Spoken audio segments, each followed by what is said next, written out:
If you want to cut music in CapCut, this quick step-by-step tutorial will show you how to trim and split audio in CapCut easily.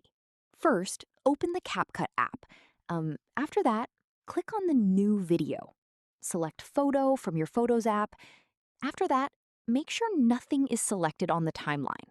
Then tap on Audio and choose Sounds. Now, select your music. You can pick from the library or tap on the folder icon to import audio from your device.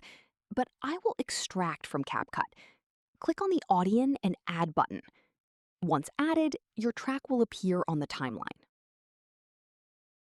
Next, tap on the audio clip, then tap and hold it to drag and position it where you want the music to start.